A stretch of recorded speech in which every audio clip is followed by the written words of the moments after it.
ഞാൻ ഇവിടുത്തെ ക്ലീനറോട് എനിക്ക് ബെഡ്ഷീറ്റ് ഒന്ന് ചേഞ്ച് ചെയ്യാൻ പറഞ്ഞിട്ട് he's not changing.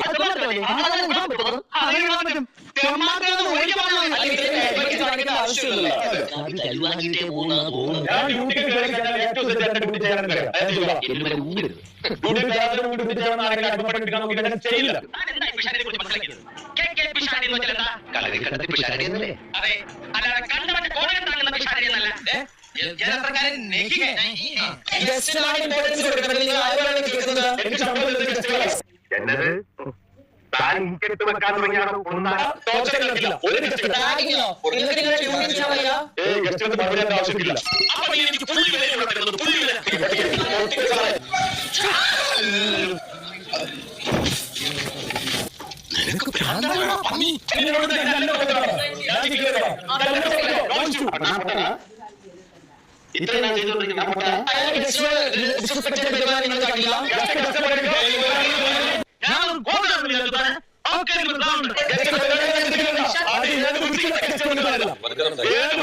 ഇന്നലത്തെ എപ്പിസോഡ് കണ്ടപ്പോഴത്തേക്ക് എനിക്ക് തോന്നിയൊരു വലിയ സന്തോഷം എന്ന് പറയുന്നത് ഏതൊരു ബിഗ് ബോസ് സീസണിന്റെയും മഹാഭാഗ്യമാണ് റിയാസ് എന്ന് പറയുന്ന ഒരു മത്സരാർത്ഥി.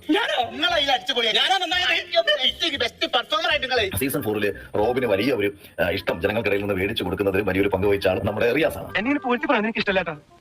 എന്താണെന്നറിയില്ല, നിങ്ങൾക്കോ? എനിക്കിഷ്ടം. എനിക്ക് കഴിഞ്ഞ ഒരു 4-5 ദിവസമായിട്ട് അധികം ഇറങ്ങാതിരുന്ന ഷാനവാസ് അദ്ദേഹത്തെ കഴിഞ്ഞ ദിവസം ഫയറാക്കി മാറ്റാനും നമ്മുടെ റിയാസിന് കഴിഞ്ഞു. ഏതാണ്ട് ഈ വീക്കിലും അടുത്ത വീക്കിലും ഒക്കെ എവിക്റ്റായി പോകാൻ സാധ്യത ഉണ്ടായിരുന്ന നമ്മുടെ ലക്ഷ്മിയെ ഏറ്റവും മികച്ച രീതിയിൽ വോട്ടിംഗിൽ ഒരു വലിയ കുതിപ്പുണ്ടാക്കി കൊടുക്കുന്ന റിയാസിന് കഴിഞ്ഞു. ഞാനൊരു വലിയ സംഭവം അല്ലേ. ഇന്നലെ പല പ്രാവശ്യം ഷാനവാസ് റിയാസിനെ എടാപോടാ എന്ന് വിളിച്ച് പല പ്രാവശ്യം സംസാരിച്ചു. ഞാൻ നോക്കുമ്പോൾ വീണ്ടും ഷാനവാസ് വിളിക്കുകയാണ്, എടാപോടാ എന്നൊക്കെ വിളിക്കുന്നു. സത്യം പറഞ്ഞാൽ ഷാനവാസെ താങ്കൾ കാണിച്ചത് വളരെ മോശമാണ്. നിങ്ങൾ ഒരു കാരണവശാലും എടാപോടാ എന്ന് വിളിച്ച് സംസാരിക്കാൻ പാടില്ലായിരുന്നു. എടാപോടാ എന്നൊക്കെ വിളിച്ച് സംസാരിക്കേണ്ടത് ആണുങ്ങളെയാണ്.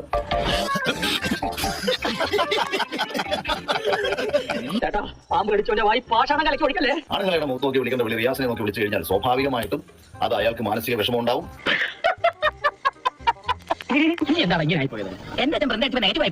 അത് തീർച്ചയായിട്ടും ഒരു മോശം പദമായിട്ട് തന്നെ അയാൾക്ക് ഫീൽ ചെയ്യും. അതുകൊണ്ട് അത് ആവർത്തിച്ചതിനോടോ അത് നിരന്തരം അയാളുടെ മുഖത്ത് നോക്കി വിളിച്ചതിനോടോ എനിക്ക് തീരെ യോജിപ്പില്ല. ഒരിക്കലും അങ്ങനെ ചെയ്യാൻ പാടില്ലായിരുന്നു. ഞാൻ മാത്രമേ കണ്ടുള്ളൂ. ഇനി ഇവിടെ നിന്ന് അഴിവണ്ടാവാ, നമുക്ക് അങ്ങോട്ട് മാറിയിക്കാം.